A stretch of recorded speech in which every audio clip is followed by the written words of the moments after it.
Este curso está estruturado em 4 módulos, totalizando 20 horas aula. A estrutura se inicia com um módulo introdutório, tentando trazer em pauta as questões que servirão para o nivelamento de todos os interessados. O módulo 2, Arte, Política e Experimentação no século XX, recupera o contexto das mudanças até a chegada na arte contemporânea, que é o objeto do módulo 3, o estudo da arte contemporânea no Brasil. Um quarto módulo, tratando justamente dos temas transversais, procurará mostrar o caráter inclusivo da arte contemporânea, dizendo um pouco sobre questões ligadas à participação de diferentes segmentos da sociedade nesse universo da arte contemporânea que foi sendo assim democratizada ao longo do tempo.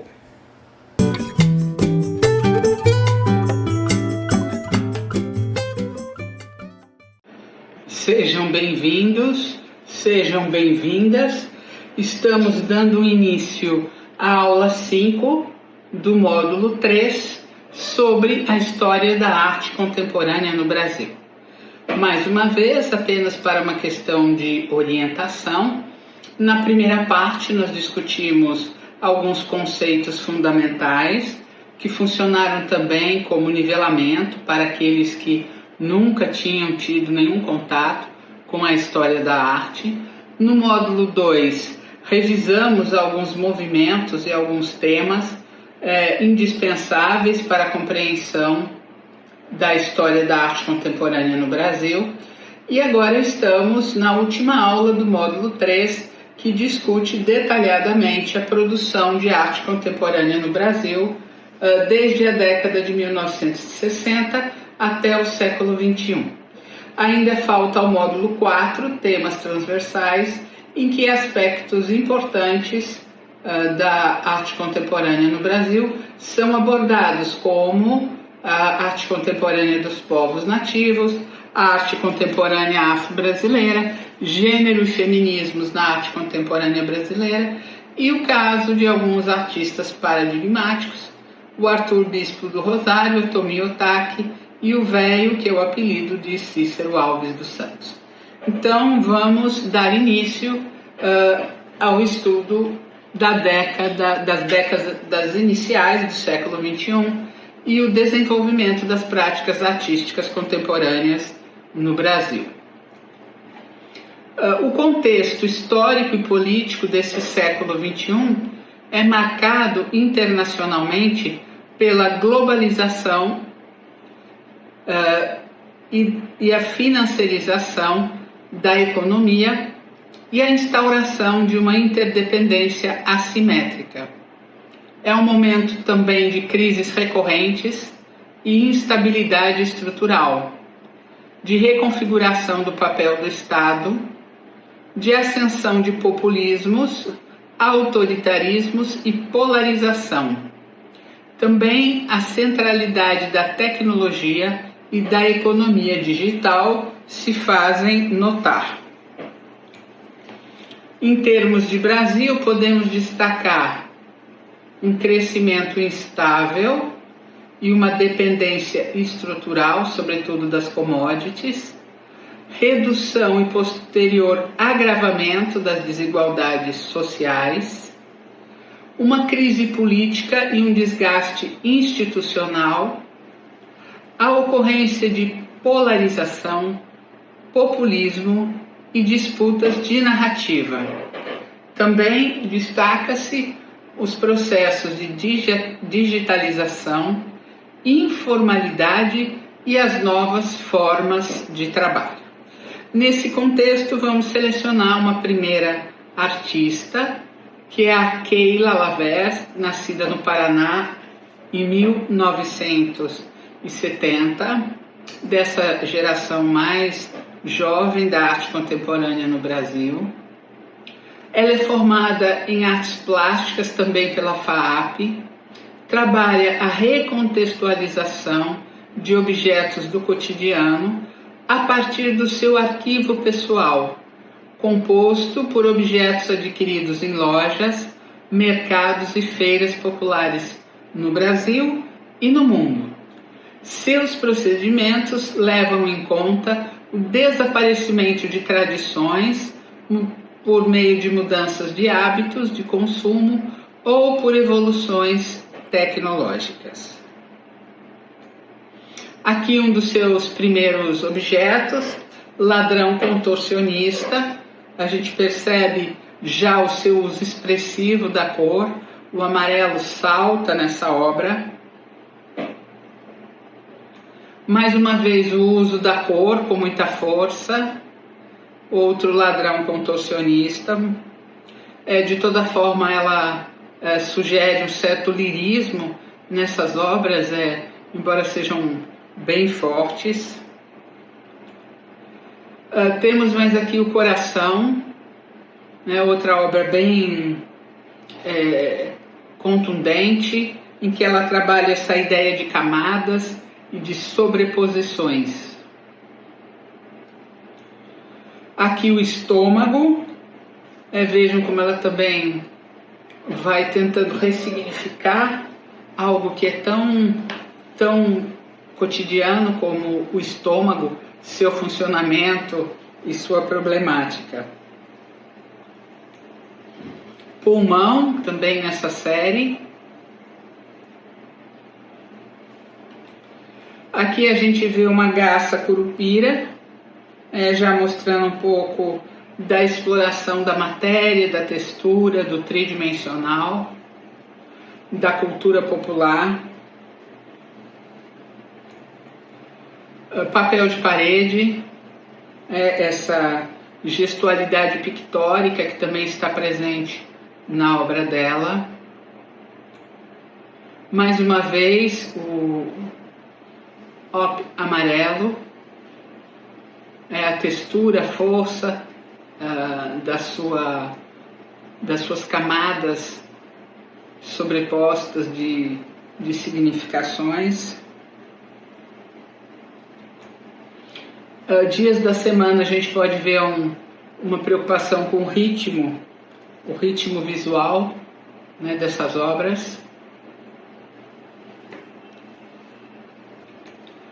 Aqui em Colcha de Retalhos, uma outra característica da obra dela, o equilíbrio entre controle e entre acaso.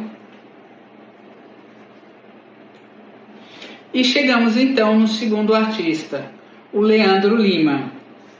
O Leandro Lima,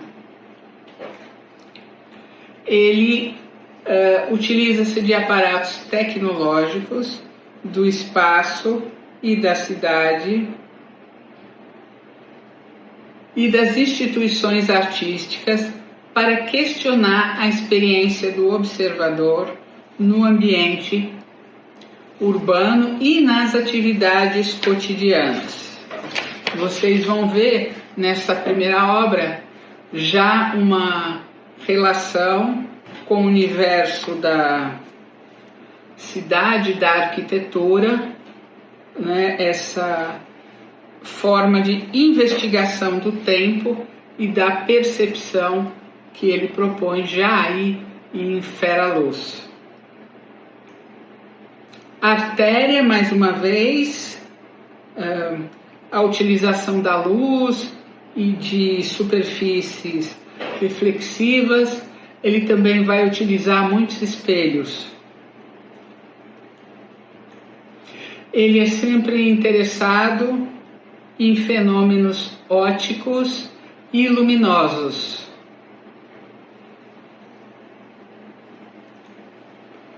Também uma das suas preocupações é estabelecer um diálogo entre a ciência e a arte.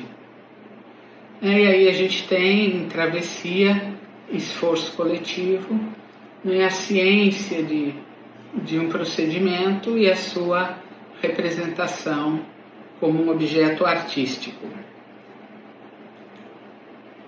Em Floresta Vila Lobos, uma das suas atividades, uma instalação imersiva em que ele combina vários atos para sensibilizar o espectador.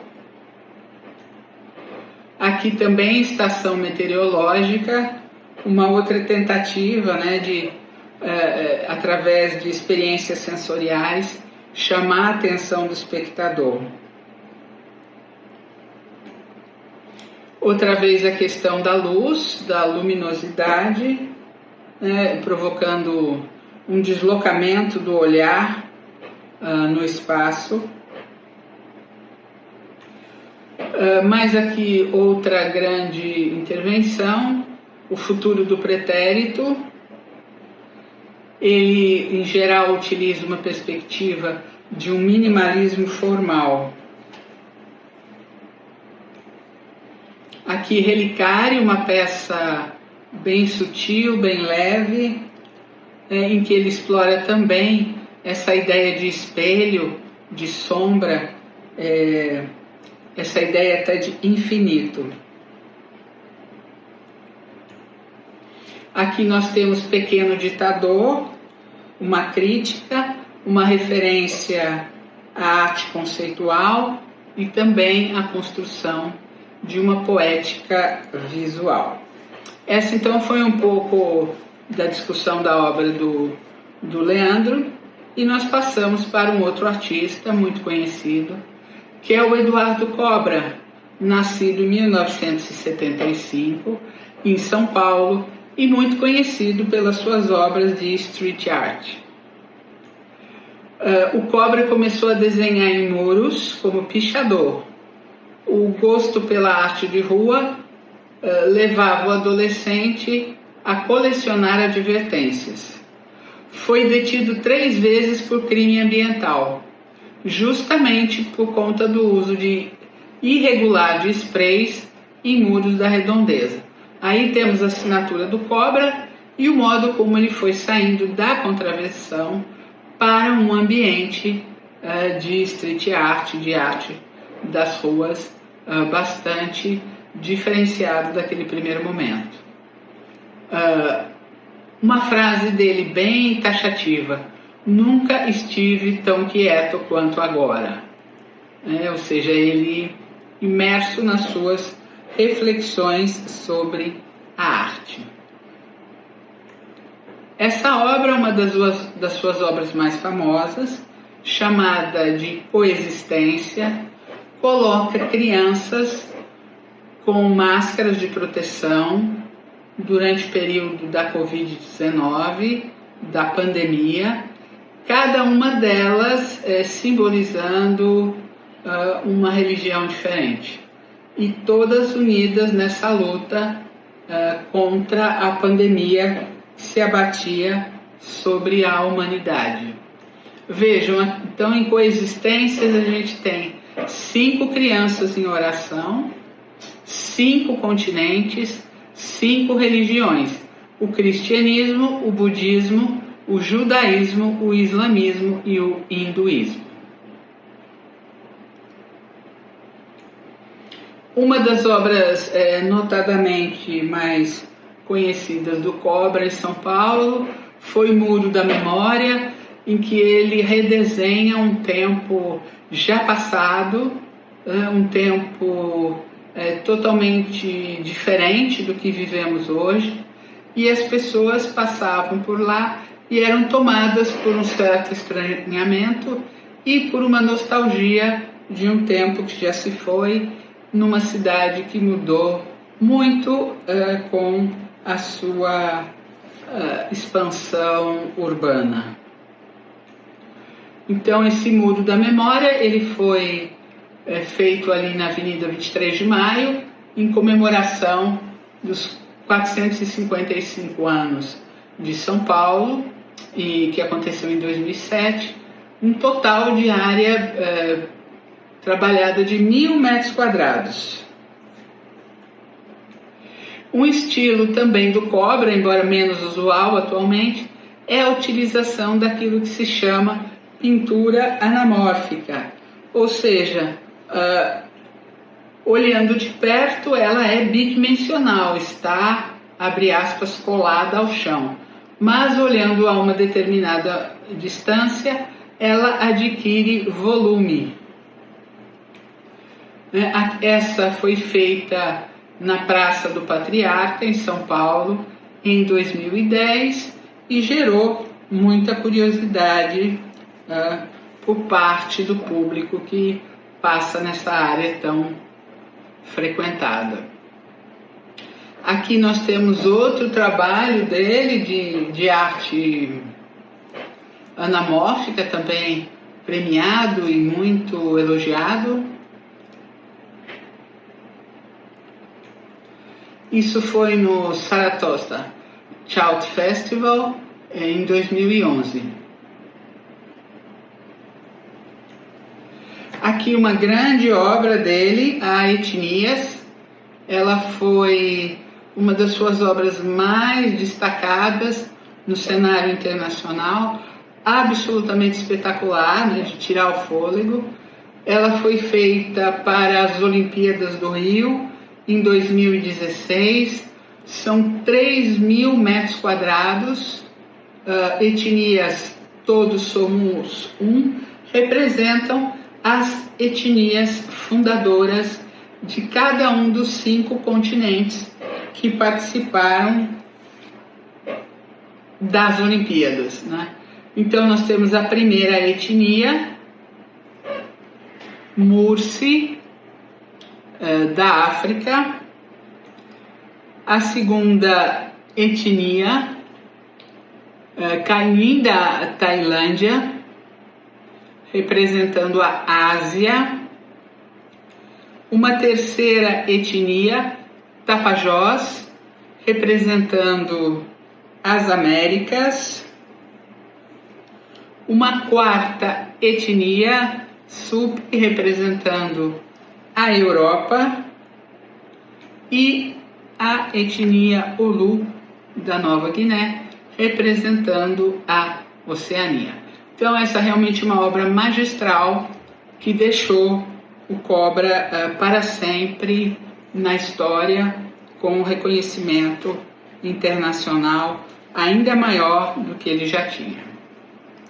Uma outra obra dele muito grande, muito importante e que fica no meio de uma rodovia é Cacau, uma obra enorme, né, que ele parte de uma barra de chocolate construída em um muro e vai detalhando esse processo de transporte do cacau até o chocolate. Fica na rodovia Castelo Branco, é uma obra datada de 2017 e ela tem 5.742 metros quadrados, gigante. Mais uma visão uma visita aérea para vocês poderem ter ideia do tamanho desse trabalho do Cobra. Outra obra muito importante dele é a obra chamada de Olhares da Paz, em que ele reúne pessoas que historicamente vêm lutando pela paz. Figuras como o Dalai Lama, Madre Teresa de Calcutá, a gente tem Nelson Mandela, temos Gandhi, Martin Luther King, né? Vejam aí o detalhe da sua produção, né? Quando ele se refere ao Dalai Lama, Madre Teresa de Calcutá, a paquistanesa, a Malaila, o Nelson Mandela, Gandhi, na sua pregação contra a não violência. Outra obra bem reconhecida do Cobra é a obra de Einstein, né, muito forte, marcando a genialidade do físico e de um revolucionário no nosso próprio modo de vida.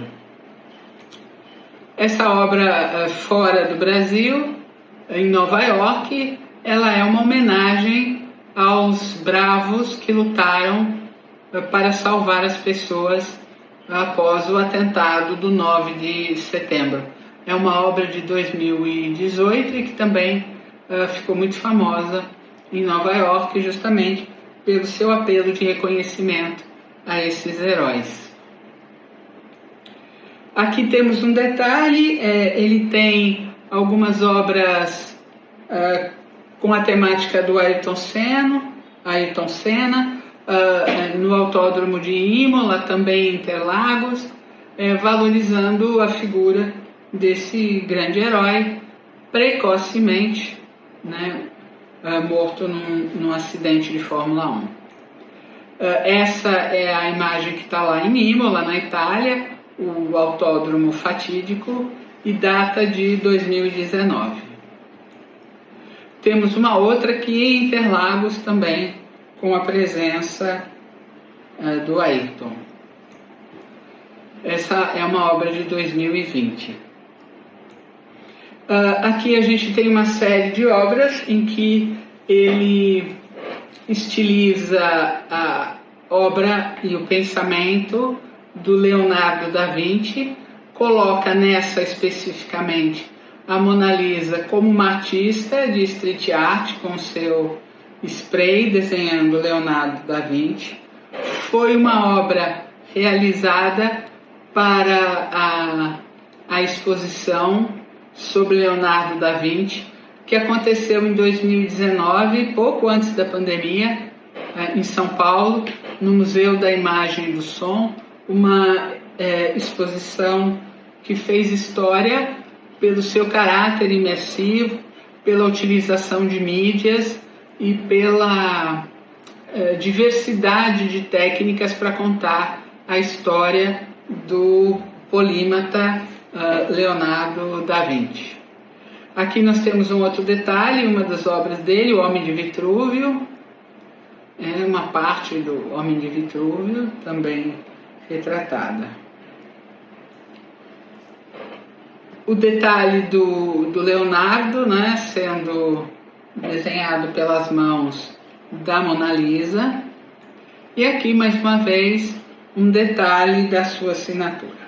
Então a obra do Cobra, uma obra bem diferente e bem característica dessa descentralização da arte contemporânea no Brasil. Vamos lá para o Marcelo Mosqueta, também nascido em São Paulo, em 1976. Para o Marcelo, ele costuma dizer o seguinte: minha relação com a paisagem repousa numa tentativa primeira de construir um lugar ideal, uma imitação da natureza como retrato fiel das relações de perfeição e equilíbrio. Quero, assim, abarcar todas as possibilidades de entender um local, não somente por meios sensíveis, como o desenho ou a fotografia, mas de formas racionais de se entender o lugar, latitude, longitude, altitude, cálculos matemáticos e referências técnico-científicas. Os mistérios da força que age em segredo na natureza são recriados, por vezes de maneira brutal, outras de forma delicada e quase imperceptível, num ato de compreender de maneira integral a matéria da qual fomos formados. Então vocês percebem aí qual é o partido de trabalho do Marcelo Mosqueta. Ele investiga a matéria, nós temos aí a matéria e também a inserção de letras, números, textos, uma forma de, entre aspas, fala bem diferente, em que ele investiga o nosso relacionamento com o mundo material. Aqui, mais uma vez, a sua preocupação com temas como a geologia, por exemplo, com a ciência, em que ele interfere em objetos, em transferidores, em réguas, justamente com esquemas e cortes geológicos. Um outro exemplo também, autopoieses, utilizando tanto a bidimensão como a tridimensão, como se fosse um corte topológico, em que ele insere diferentes variáveis, né, destacando a sua vontade de trabalhar com questões de geografia e de cartografia. Mais uma vez, diferentes objetos para compor uma narrativa não usual, uma foto, um fio, um espaço quadriculado, tudo isso batizado de parábola, né? uma forma matemática bem peculiar. Aqui a gente tem um hiatus, também uma obra que mostra o minimalismo, como ele trabalha com o minimalismo e consegue enfatizar a sua proposta criativa com o uso de poucos elementos. Aqui memória gráfica, mais uma vez, outra preocupação dele, aí no destaque também a sua relação com o próprio espaço expositivo. O Marcelo usa bem o espaço expositivo, inserindo cada obra de acordo com o contexto que vai suportá-la. Aqui Bizâncio também mostra a sua preocupação com o processo de coleta de materiais e depois de deslocamento desses objetos para outros contextos.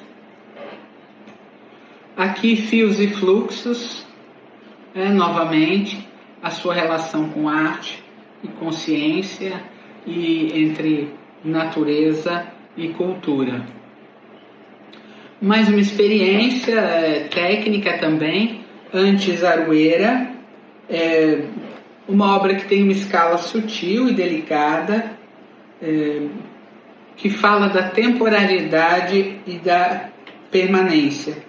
Mantém um rigor conceitual, mas destaca uma poética visual, notadamente pelo tom de azul e de cianotipia que ele menciona nessa obra.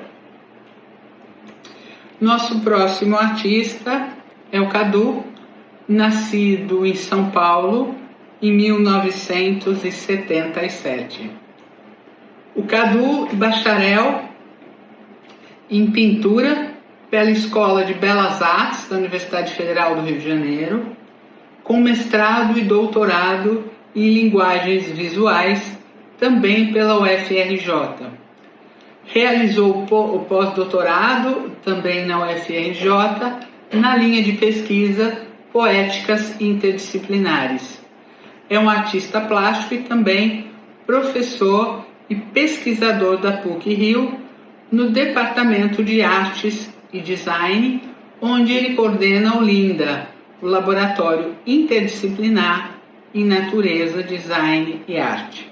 Então já é possível perceber qual é o tipo de trabalho e o que sensibiliza o Cadu.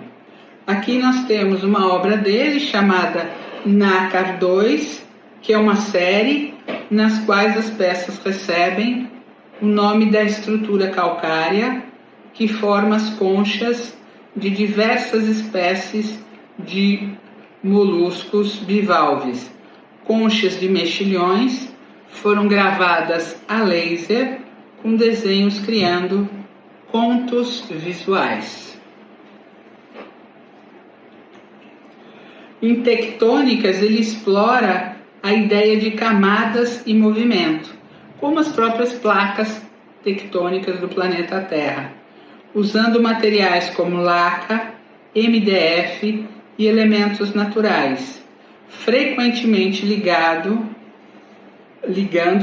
a geologia, a natureza e os processos de formação. Outra obra, Nadar, Nada Mar, mostra como ele usa a cor de maneira bem precisa e também a retomada de uma pintura figurativa contemporânea. Ágata 17, a presença de personagens oníricos e fantásticos que se misturam a um fundo abstrato e numa transição entre o figurativo e a abstração. Nessa obra a gente vê Pio para o Pier, em que ele cria uma narrativa ambígua, em que as pessoas são convidadas a pensar um pouco sobre o que ele quis dizer. Elementos de uma cultura urbana, numa obra que remete à pop art, né, como nós já vimos, um trabalho bem próximo a essa estética do pop. Aqui o Náufrago Nupcial é uma obra que também remete à cultura jovem, aos elementos que chamam a atenção dos mais jovens. A gente vê aqui o seu traço expressivo, gestual, a recuperação de bordados, de técnicas milenares, ancestrais, da produção de mandalas. Aqui temos uma visão de uma das suas obras e uma performance instaurada, também uma mistura de humor e de melancolia que permeia o seu trabalho. Aqui mais uma obra, né, mais uma composição dinâmica, mais um diálogo entre as diferentes formas expressivas. Após o Cadu, vamos seguir então para o trabalho da Lia Chaya, uma artista nascida em São Paulo em 1978. Formada em artes plásticas também pela FAAP, estudou dança e também técnica clown. Ocasionalmente ministra aulas e workshops. Sua obra transita por diferentes suportes e linguagens, como a fotografia, vídeo, performance, desenho e instalação. Aqui nós temos organoide, em que a Lia se vale de padrões orgânicos, uma motivação decorrente de uma queda de bicicleta, em que ela teve que fazer algumas cirurgias na mão, e aí ela se interessa por esse conceito de pele, derme, epiderme, hipoderme, né, causada por essa dilaceração que ela sofreu, que ao mesmo tempo lhe descortinou um mundo que não era visto anteriormente. Aqui a gente tem mais um momento, né, dessa obra, como vai, né, a sua mão que havia sido extremamente machucada nessa queda e também nesse processo de recuperação cirúrgica que ela passou. Aqui, vértebra por vértebra, mais uma alusão ao corpo humano, mais uma construção bem orgânica.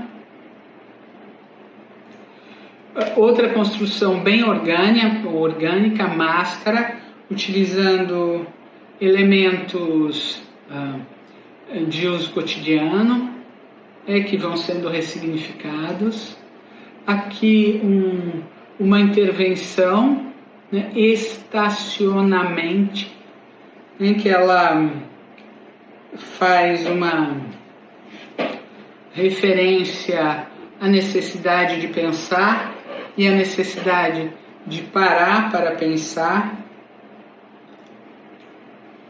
Figura encarnada, ela também utiliza bastante a figura feminina, as tensões entre erotismo e violência. Mais uma vez a referência ao feminino. Ela também utiliza muito o grotesco para passar as suas mensagens. Trabalha também com instalações e com performances, Aqui, Flora Urbana, mais um dos seus trabalhos, uma luta, uma criação de ambiguidades, elementos orgânicos espelhados em temas absolutamente urbanos. Mais uma vez, o orgânico, a sua preocupação com a atração, com a poética do excesso e da visceralidade, né? Então, após o trabalho da Lia, a gente vai dar uma olhadinha no trabalho da artista Chiara Banfi, nascida também em São Paulo, que tem um interesse na confluência entre a natureza e o som, ou a natureza e a música. Desde os seus primeiros desenhos instalativos em grande escala, que invadiam e dialogavam com o espaço arquitetônico, formando ondas sonoras e visuais, até os seus trabalhos mais recentes, que implementam rochas como sólidos dispersores de ritmo. Sua produção busca dar corporeidade às descobertas incorpóreas, por exemplo, as próprias ondas sonoras. Madalena, da série Portais, né, uma pintura figurativa contemporânea, um abstracionismo formal, ou seja, dá para divisar as formas geométricas, notadamente os triângulos. Aqui um detalhe da obra para vocês observarem, né, o uso das cores, os contornos, né, a instauração de uma ordem, o uso expressivo e delicado da cor. Uma outra da série também é abstracionismo formal. Aqui, Sol Central é também uma obra que faz uma alusão à relação entre a intimidade e o cotidiano, quase que uma cortina, né, se interpondo ao sol, separando o espaço exterior do espaço da intimidade. Vermelho, né, vejam, esse uso muito forte da cor e a criação de composições silenciosas e contemplativas. As pessoas ficam olhando e pensando diante desse vermelho. Aqui, Elsa, da série Aquarela do Brasil, também são composições silenciosas, composições contemplativas. Ela se vale também de figuras femininas recorrentes em sua obra. Aqui a gente tem Jumbo, uma obra com uma estética bem construtivista, um tratamento suave da luz. Teste Press vermelho, mais uma vez, esse tratamento especial da luz, da cor, de um minimalismo expressivo. Aqui Blues Baker, mais uma vez, lembrando a sua predileção por temas ligados à música, né, ligados à produção sonora como um todo. Mais uma vez, RCA, discutindo toda a indústria fonográfica e as mudanças nesse campo. É um interesse por estados emocionais sutis.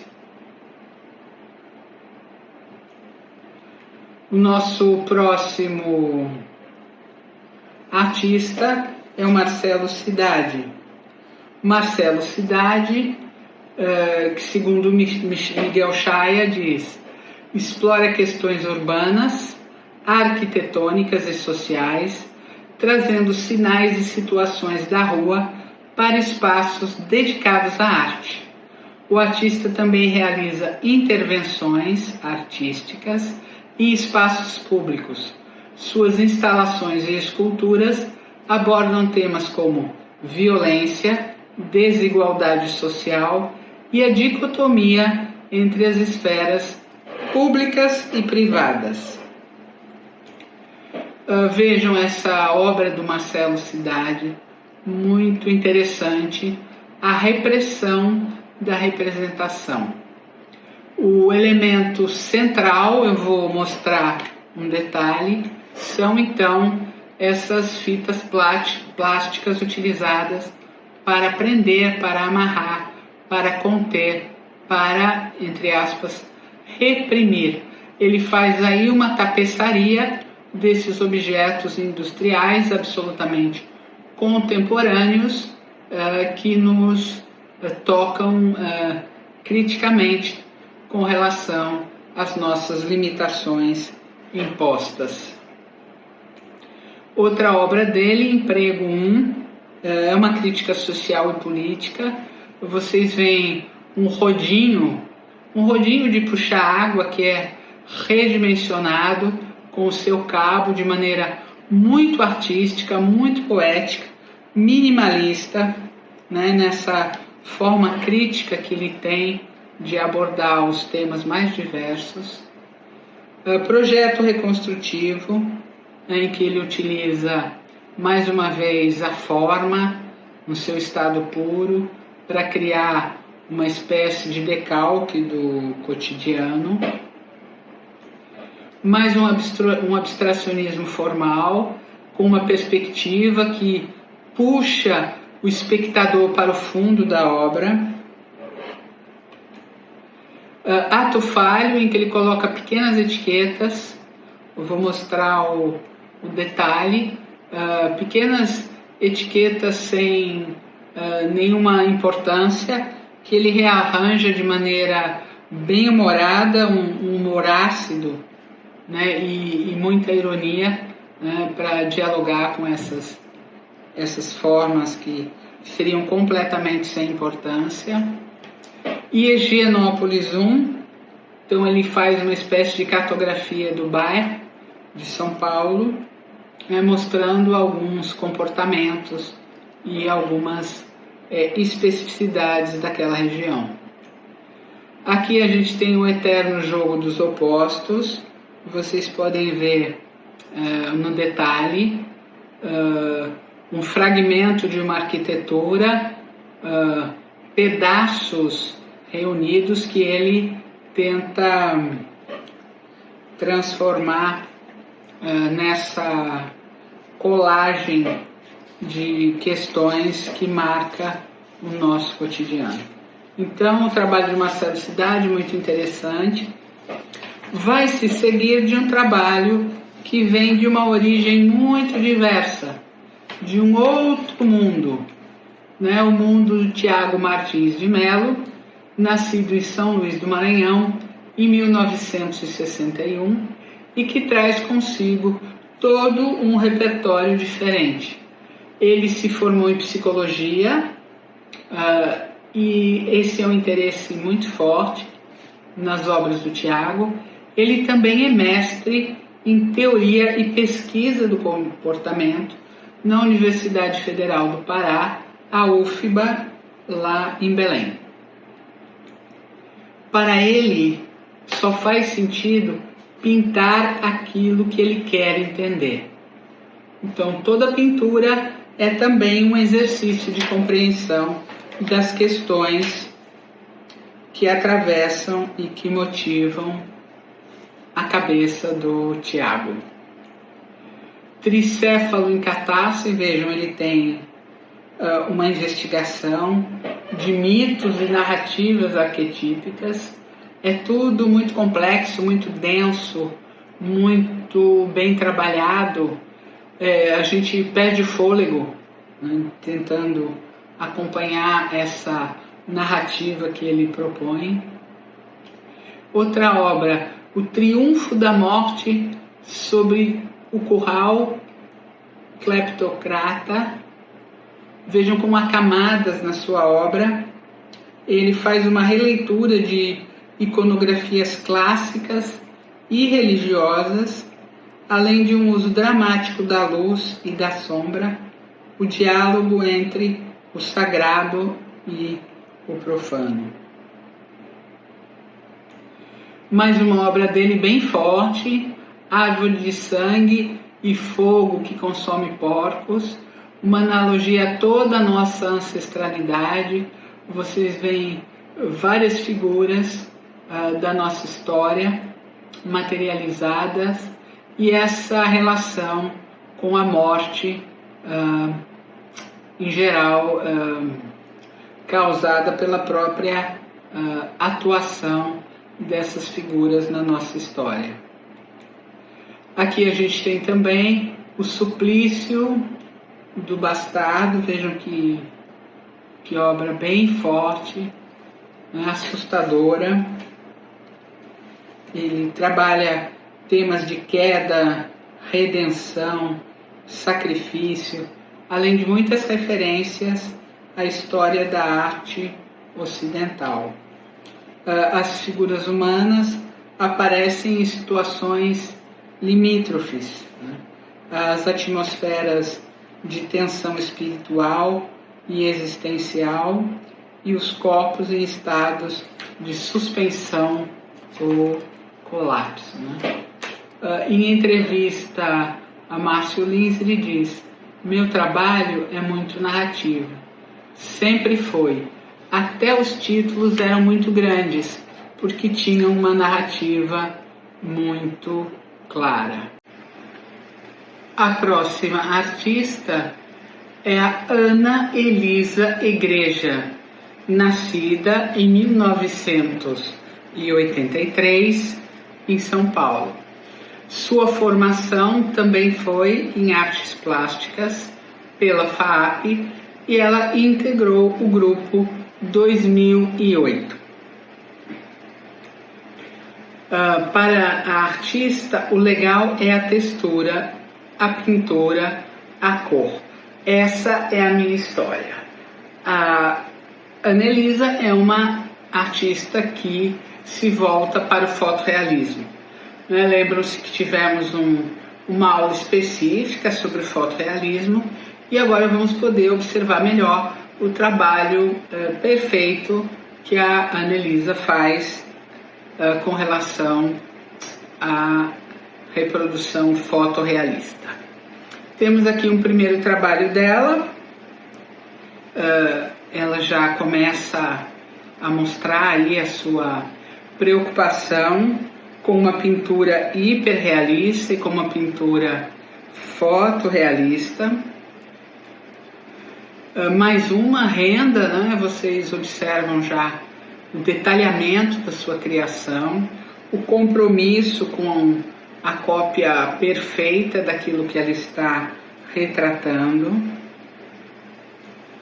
Ela é especialista em uma reprodução minuciosa de interiores. Aí temos Senhor Lobo em pele de cordeiro. Olhem os detalhes das almofadas, do papel de parede, das rugas do sofá. Cada mínimo detalhe esmeradamente construído. Aí TV, mais uma vez, essa preocupação.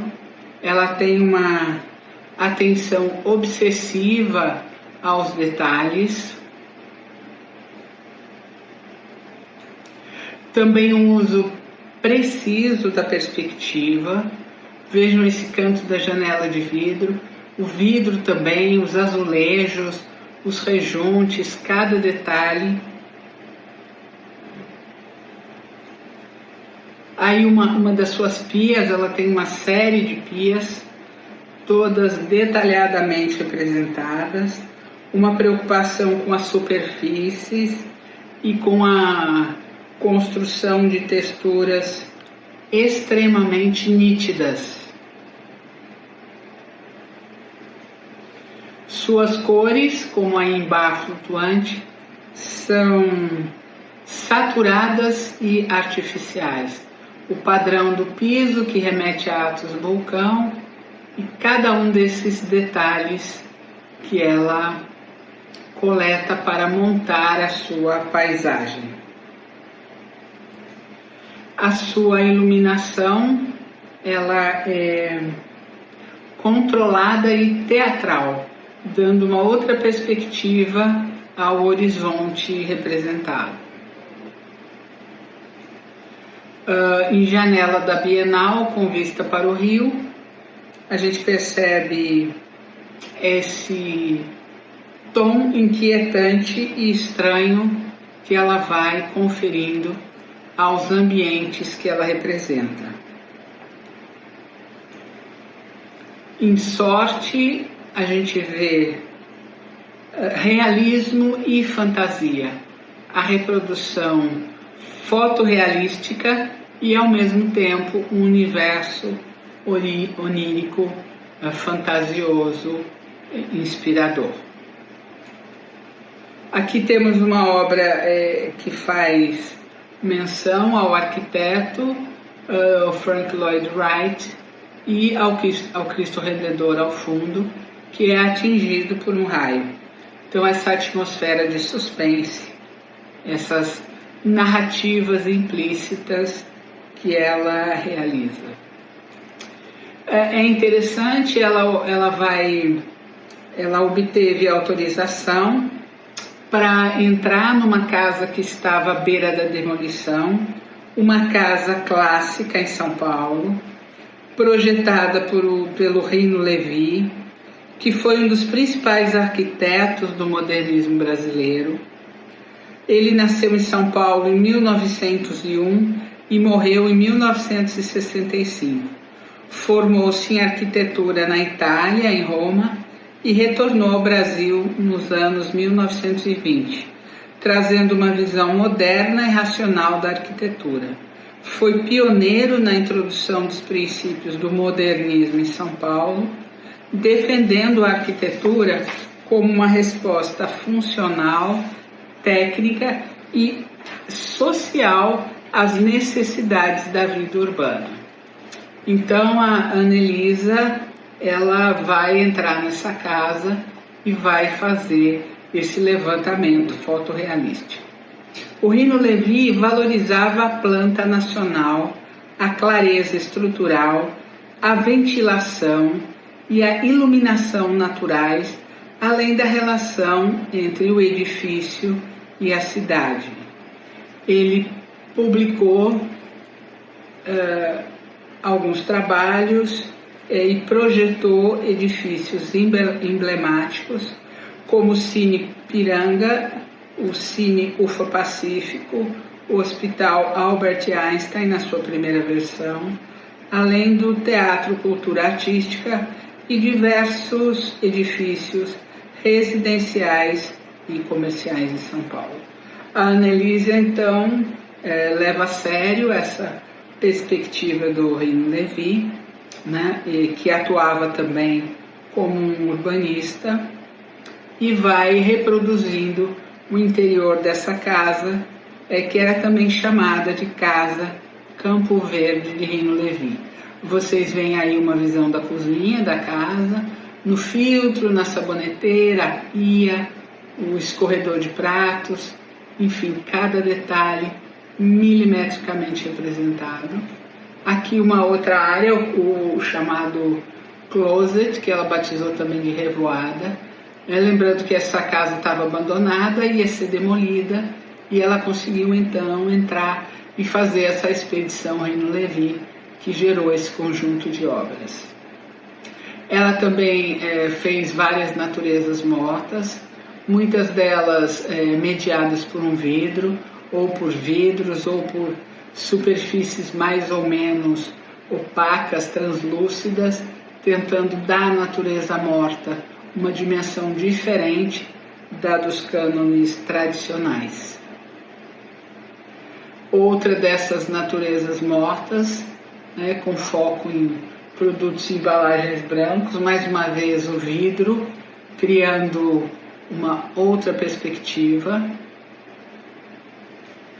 Mais um dos elementos da casa de campo Reino Levi, desta feita sala de jantar. E mais uma imagem também da copa da casa do Reino Levi. Então esse foi o trabalho fotorrealista da Anelisa Igreja, com uma nova perspectiva para a arte contemporânea no Brasil. E a seguir nós temos o trabalho da Regina Parra, nascida em 1984 em São Paulo, formada também em artes visuais pela FAAP, tendo uma forte influência do Paulo Pasta, que nós já vimos na aula anterior. Ela também fez o seu mestrado na Universidade de Santa Marcelina, com a orientação da Lisete Lanhado. Ela trabalha tanto com pinturas, com vídeos, com muitas performances, e também integrou o grupo 2008. Temos aqui imagens de hino. É importante destacar que a grande temática recorrente da Regina Parra é a dor feminina, ou a violência, as opressões, as incertezas. Esses são os grandes temas da obra da Regina Parra. Aqui nós temos Controle. Ela faz então uma abordagem crítica da violência contra a mulher, a violência em todas as instâncias. Eldorado, mais uma obra em que ela vai aprofundando as investigações a respeito de traumas físicos e traumas emocionais. The Screaming One, também essa ave, é uma referência também ao silenciamento dos corpos feministas, uma referência ao movimento feminista contemporâneo. Ela usa muito o neon, então essas frases, por exemplo, os desejos adormeceram atrás das janelas, remete a esse universo feminino tão controlado e tão censurado. Esse luminoso em neon foi instalado no topo de um edifício da Avenida Ipiranga, em São Paulo, e reproduz um trecho do poema O Jardim Adormecido, do Mahmoud Darwish, um poeta palestino. Mais uma vez aparece a letra, a frase, o luminoso de neon, a grande chance. Mais uma vez esse neon instalado agora dentro de um espaço expositivo.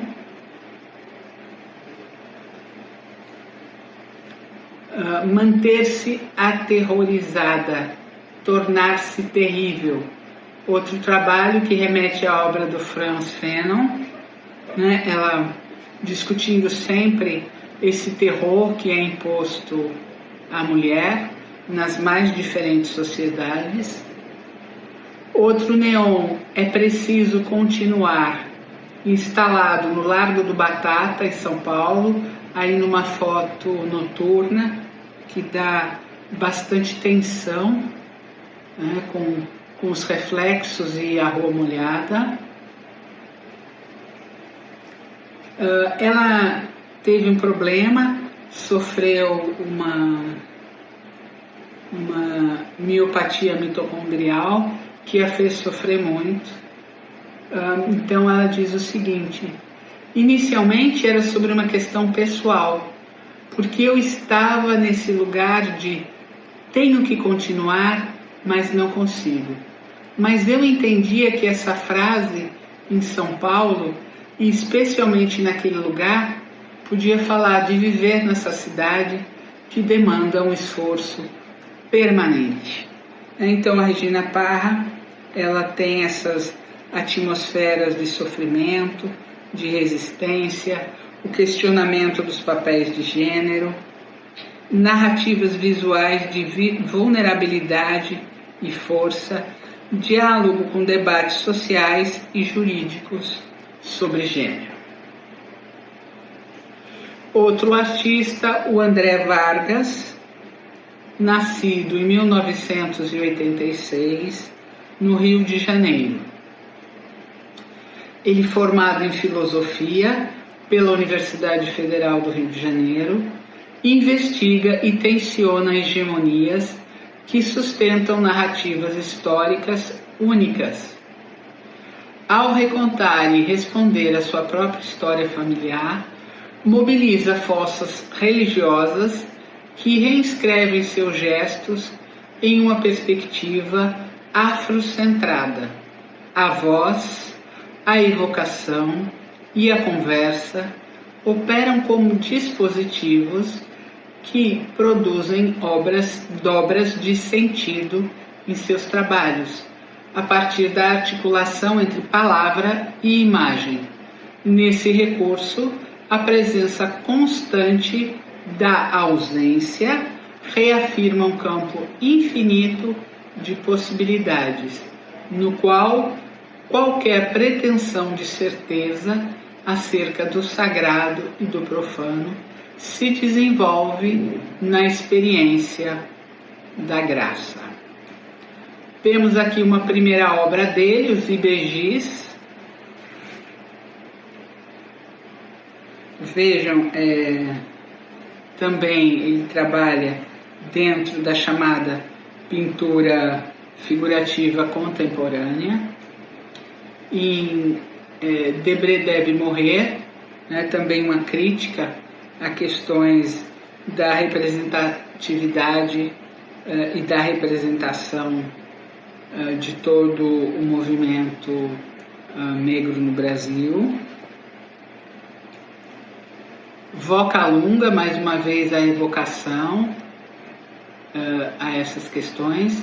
Vocalunga Pai Café, bastante sutil e intensa a produção dele. Pé de Caminho, a questão do texto, da imagem, presente recortados nas clássicas sandálias havaianas. Búzios, em que ele escreve a história de uma maneira diferente, dentro de uma outra perspectiva, usando esse elemento tão precioso na cultura afro. Um detalhe da sua obra Búzios. Aqui, Educação pela Folha, recuperando saberes ancestrais, aí ali alinhados a essa questão do texto, do gráfico, da imagem.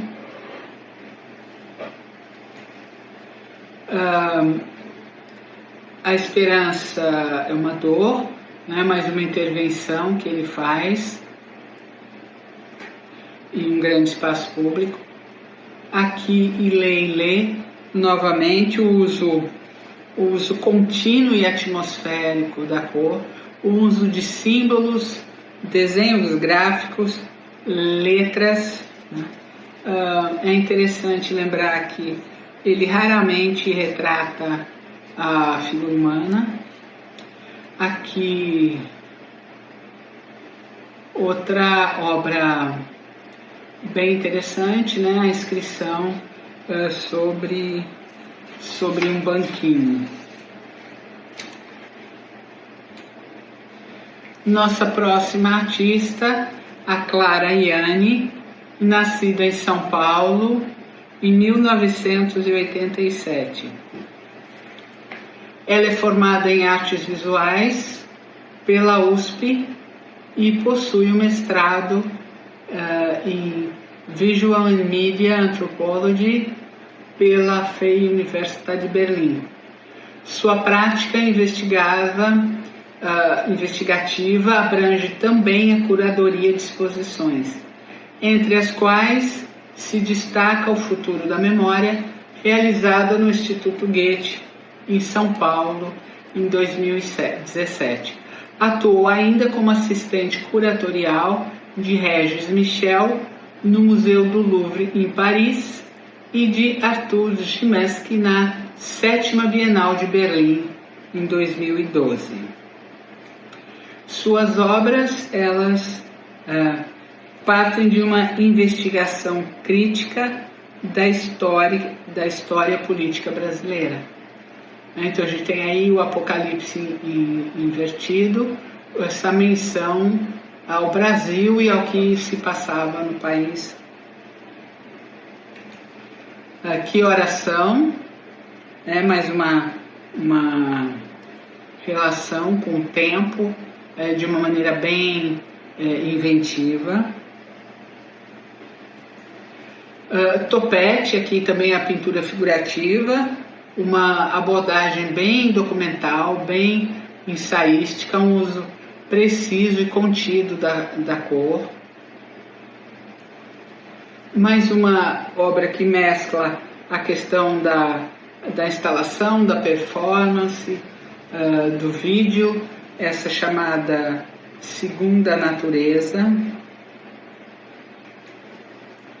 Acumulação primitiva, as relações da arte com o mercado, com todas as violências subjacentes a esse tipo de acumulação.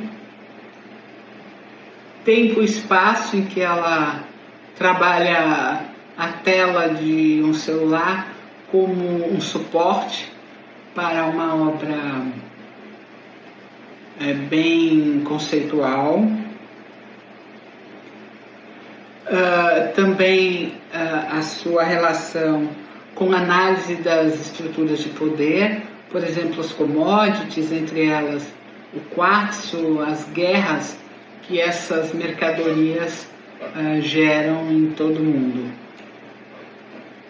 Aqui a gente tem um outro trabalho dela, bem conceitual, uma data marcando quase que um texto ilegível, mas evocando possibilidades de acordo com cada um dos seus leitores. Repetições, mais uma performance. Aqui ela trabalha com um conceito de temporalidade dilatada, trazendo diferentes tempos numa ação. Futuros, em que ela questiona esta dimensão improvável, e através de uma estética minimalista e também sombria. Nosso próximo artista é o Guilherme Peters, nascido em 1987 em São Paulo. De acordo com o Guilherme, minhas práticas partem da premissa que, para gerar forma, é preciso despender energia. Minhas performances, filmes, vídeos, objetos e instalações invariavelmente tornam visíveis os esforços necessários para a sua realização. Sejam eles identificados como onda sonora, correntes elétricas ou o meu próprio fôlego. Cada trabalho funciona como uma tentativa de construir metabolismo próprio, que se alimenta de referências que historicamente carregam em si o motor da mudança e o horizonte da frustração. Tais como tentativas modernas de revolução da arte e da vida, disparadas por agitadores sociais, por artistas de vanguarda ou por ditadores comprometidos com a ascensão e o declínio dos povos. Essas referências são submetidas a ciclos entrópicos de repetição, perda e transformação de valores simbólicos ou de crença. Em alguns casos, esses metabolismos operam em uma lógica catabólica, consomem a si mesmo, se autodestroem através de circuitos internos ou se apresentam como tentativas de eficácia questionável, que inevitavelmente são levadas ao fracasso. Já outros operam em uma lógica anabólica, construindo e produzindo carga de energia que desprende e dispersa como movimento, força, som, suor e atrito. Então essa é a reflexão do Guilherme sobre a sua obra, mostrando como ele se preocupa em revelar o seu processo criativo. Aí nós temos uma primeira obra, destacando a sua preocupação com a investigação existencial do sujeito contemporâneo, atentado à iconografia republicana, mais uma vez o tema das revoluções. A Revolução Francesa é um dos temas que ele utiliza bastante. Ele questiona, ele instiga, ele reflete sobre a Revolução Francesa. Aqui nós temos outra obra também baseada na Revolução Francesa, no retrato de Robespierre e nos tempos que foram chamados de o terror, quando o governo jacobino assassinou mais de 40 mil pessoas na França. Um detalhe, então, do trabalho do retrato de Robespierre: além do retrato, a gente tem a presença da letra, da fala, e também o microfone, que tem a ver com a voz dos revolucionários, que ele critica e que ele reconhece como importante ao mesmo tempo. Uma outra obra que se agrega a essa preocupação com o som, que é Vocalista 6. Também é importante dizer que ele trata com muito carinho dos temas da solidão e do deslocamento. O Canto dos Esquecidos reverbera pelo edifício da Vitória. Então, a reflexão sobre o tempo de espera. Depois de uma revolução, ainda há muito por esperar até que as coisas de fato se modifiquem. Outro tipo de trabalho dele, o negativo do ato. Vejam mais uma vez a presença da escrita, da letra como elemento gráfico. Tudo vai bem sob o sol, uma alusão à tortura, à violência, essa criação de uma atmosfera de suspensão, de vazio, de choque. Projeto para a ruína do tempo que está por vir. Ele tem uma influência muito grande da fenomenologia e do existencialismo nas suas obras. O Guilherme, aqui a gente tem essa série Le Retour de Saint-Colotte sobre a Revolução Francesa. Ele também é skatista e faz uma série de ações num galpão onde foi montada uma pista de skate um half pipe, na verdade, e ele faz ali então performances questionando e dialogando com a Revolução Francesa.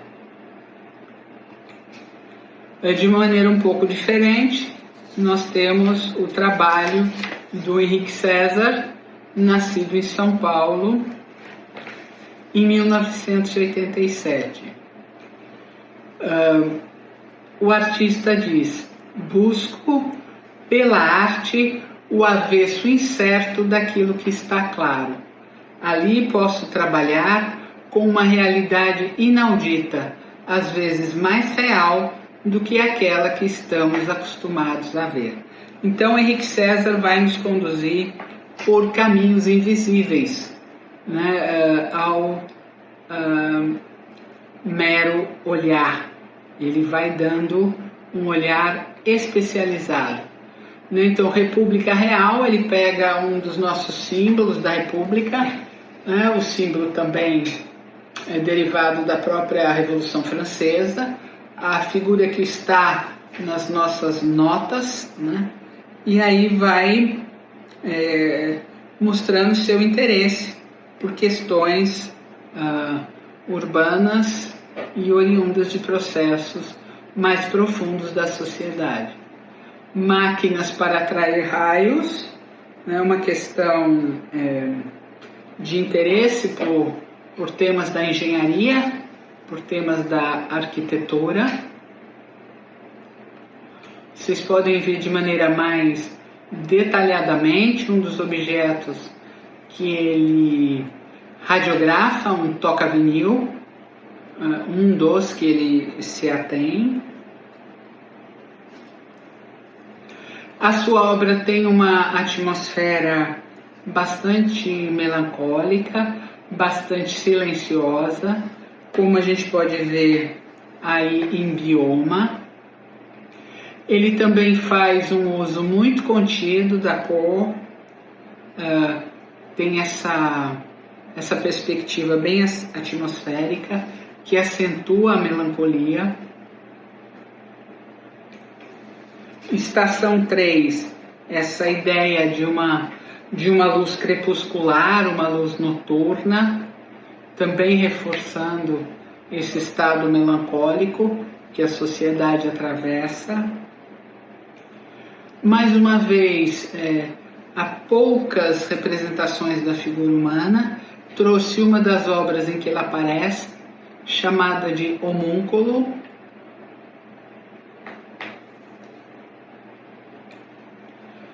Câmara, também mostrando um pouco dessa relação com as máquinas e que remete também à sua questão com a transitoriedade.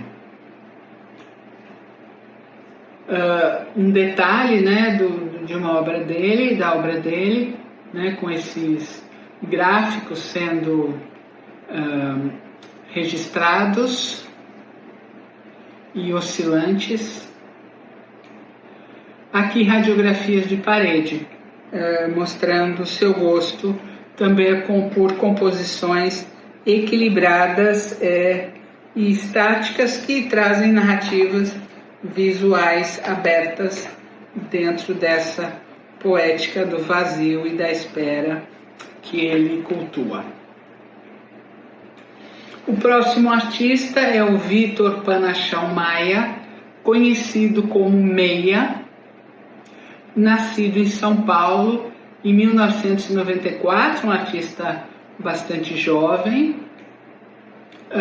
Ele tem uma prática que se fundamenta em uma investigação contínua da pintura de paisagem, das suas formas, história e campos de sentido. Suas paisagens são elaboradas a partir do trânsito do artista, tanto nos deslocamentos pelas ruas, quanto nos ciclos de afetos que atravessam a sua experiência. Esses dois circuitos fornecem a matéria de sua pintura. Da rua, Meia identifica, seleciona e recolhe elementos com potencial construtivo. Dos afetos, incorpora componentes dotados de qualidades tônicas e simbólicas. São Sebastião, um tema clássico da religiosidade, né? As flechas que atravessam o corpo de São Sebastião. Vem aí a pesquisa dele com a própria história da representação, com outras representações de São Sebastião. Lagoa e Árvore também, ele mostra o trânsito entre os deslocamentos urbanos e os deslocamentos afetivos.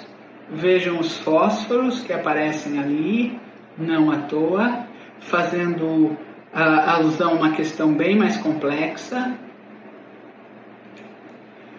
Aqui um detalhe desse tipo de obra dele, bandeira alta, misturando a tridimensão com a bidimensão, de maneira bem poética.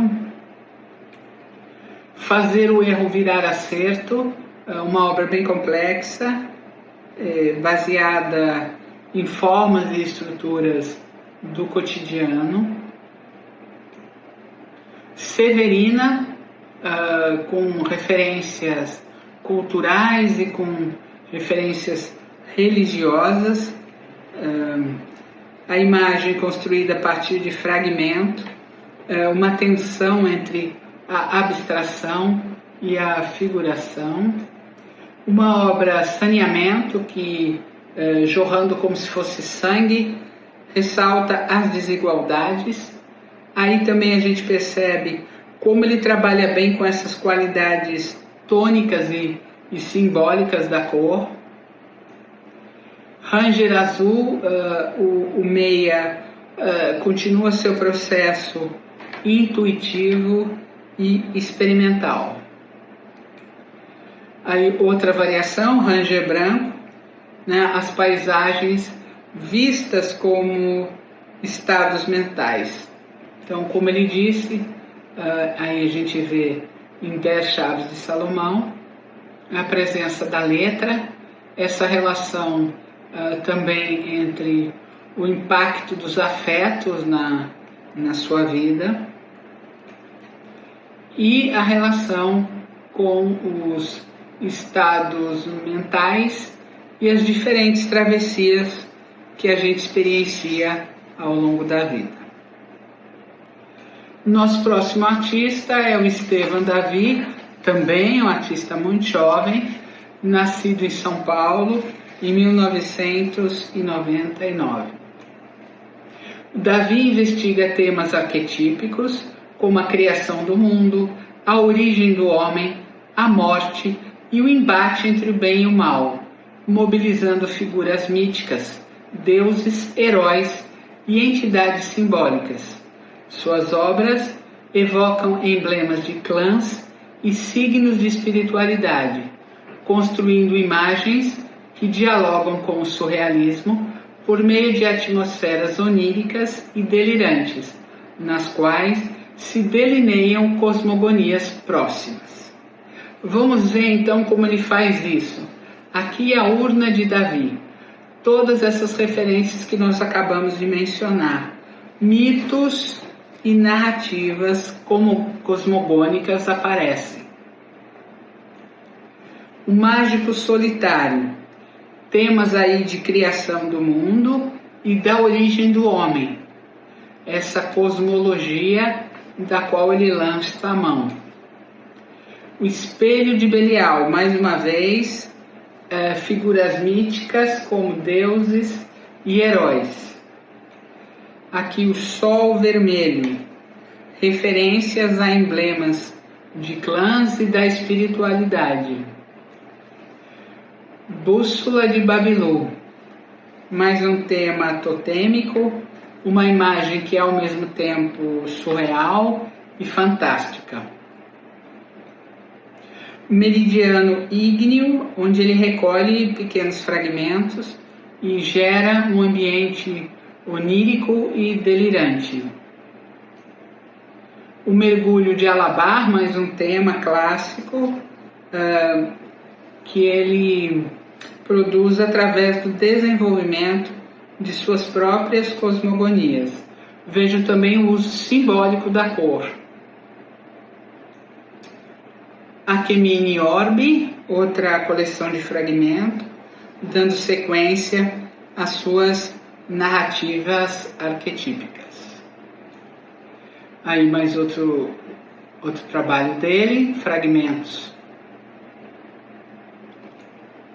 E o mágico solitário. Então esse é o universo do Estevan Davi, muito interessante e rico. Então o nosso último artista dessa série do século XXI é o Santídio Pereira, um artista também paradigmático, nascido no Piauí em 1996. palavras dele, trabalho com estilogravura e tem uma verdadeira paixão pelo traço gráfico. É um artista muito especial, ele sai de uma condição bem próxima da natureza, lá no interior do Piauí, e vai fazendo da estilo uma expressão da sua sensibilidade e do seu pensamento na criação de imagem. Vejam as primeiras obras dele, elas não têm título, não têm data, são seus primeiros exercícios de aprendizagem, mas já mostram a sua preocupação com o universo do meio ambiente em que ele vivia. Temos aqui mais uma obra dessa natureza, o seu interesse pela região do seu nascimento, lá em Curral Comprido, no Piauí. Ele vai retratando tanto a figura humana quanto os elementos da região semiárida que acabam por se constituir no grande tema da sua representação, a natureza daquele local dele de nascimento. Aí temos mais uma obra baseada nas lembranças do artista, que manifestam sua relação com o meio ambiente, sobretudo materializam a sua vida naquele canteiro de capim, que fazia parte do seu cotidiano. Então esses elementos são índices da sua vida e uma espécie de origem do seu mundo. Passei toda a minha primeira infância na Caatinga, subindo em pé de manga, comendo goiaba no pé, nadando em baixas e em contato íntimo com a natureza. Essas vivências felizes da primeira infância constituem grande parte do que eu sou hoje e dizem respeito também aos trabalhos que venho desenvolvendo atualmente. Aqui já temos uma estilo que busca alguns elementos mais tecnológicos, digamos assim. Aqui também um outro estudo em que a questão do movimento vai sendo considerada. Ele se mudou e passou a trabalhar como carregador de caixas no CEAGESP.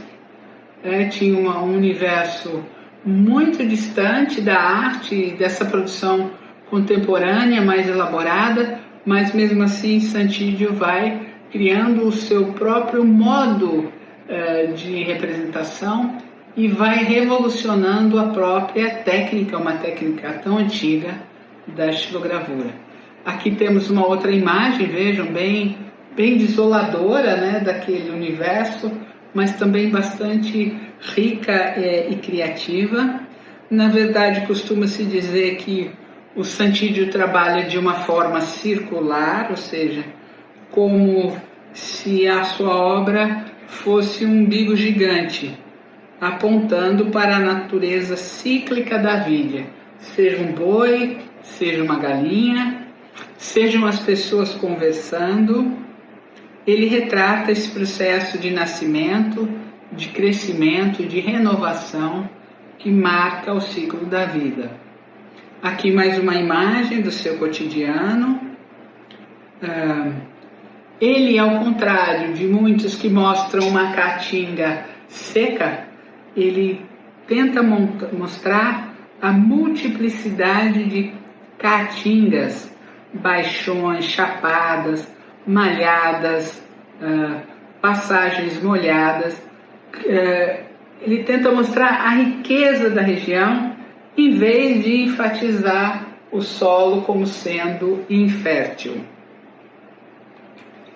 O Santídio revela, então, um pendor para a experimentação, para o trabalho empírico, quando transforma Chilo em 3 operações que extraem a complexidade pela implicidade, ou seja, trabalha com incisões, recortes e encaixes. Vejam, né, essa Xilo, como ela marca esses 3 elementos. E ele vai assim inovando a própria técnica da xilogravura no Brasil. Por volta do fim da minha segunda infância de Santídio, minha mãe, em busca de oportunidades para os filhos, muda-se para São Paulo e, posteriormente, residindo em uma favela ao lado do CEAGESP, maior centro de distribuição de frutas e verduras da América Latina, chama os 4 filhos. A mãe vem para São Paulo primeiro e depois os 4 filhos. Vejam aqui mais uma das suas gravuras, né? Ainda nesse universo, nessa relação sentimental com as memórias da Caatinga, né? A série de animais, de cavalos. Outro trabalho já um pouco mais entre o figurativo e o abstrato, outra figura da Caatinga. Aí mais um uso interessante da cor, né, que cores originárias do seu local de nascimento. Ele mantém essa paleta muito fiel àquele universo. Vejam como ele vai saindo e oscilando entre a abstração e o figurativismo. Aí temos mais uma das suas obras. As plantas e folhagens são feitas com procedimentos não convencionais. Antigamente eu fazia incisões na madeira e imprimia com tinta preta. Porém agora, em alguns trabalhos, existe uma pesquisa extensa de cor, incisão, recorte e encaixe. Isso a gente vê, por exemplo, nesse pássaro, né, que ele fez. Aqui também um outro pássaro que ele vai retratando na sua memória emocional. Mais um. E essas plantas típicas da sua região que recebem um novo formato. No sentido da forma, esses trabalhos ocasionalmente nascem de plantas que podem ser encontradas em árvores gigantes da Mata Atlântica, cobertas de bromélias, orquídeas e demais plantas e cipós. Mas aqui algumas de suas obras, que têm, por sinal, feito bastante sucesso internacionalmente e levado Santídio a expor em espaços chamados nobres, por exemplo, como na cidade de Nova York, entre outros lugares do mundo. Mais uma das suas plantas, né, que ele retira desse ambiente físico e emocional no qual ele opera. Mais uma outra obra, mais uma outra Xilo. A sua paleta bem contida, bem delimitada. Mais uma das suas Xilos. Bem, enfim, então nós encerramos esse mergulho mais direto junto à arte contemporânea no século XXI no Brasil, em que destacam-se os elementos da expansão das poéticas identitárias e decoloniais, sobretudo nessas últimas décadas. Esse caráter está muito presente. Territorialidades e coletividades como prática, expansão tecnológica e hibridismo de mídias, arte política e urgências sociais, mercado em transformação e internacionalização. Nesse universo da arte contemporânea no Brasil, então nós conseguimos cobrir as principais questões e vamos agora para a próxima etapa, que é justamente trabalhar um pouco com os chamados temas transversais. Então, a arte contemporânea dos povos nativos, arte contemporânea afro-brasileira, gênero e feminismos na arte contemporânea brasileira. Também o destaque para o trabalho do Arthur Bispo do Rosário, Tomi Otaki e Véio, o Cícero Alves dos Santos, que são artistas paradigmáticos, e eu resolvi então trazer uma atenção mais detalhada sobre a obra deles. Mais uma vez, nós temos aí os nossos materiais de apoio, os textos, os links, as referências e os vídeos que podem complementar a formação de vocês na área da história da arte contemporânea no Brasil. Muito obrigada pela presença e até breve.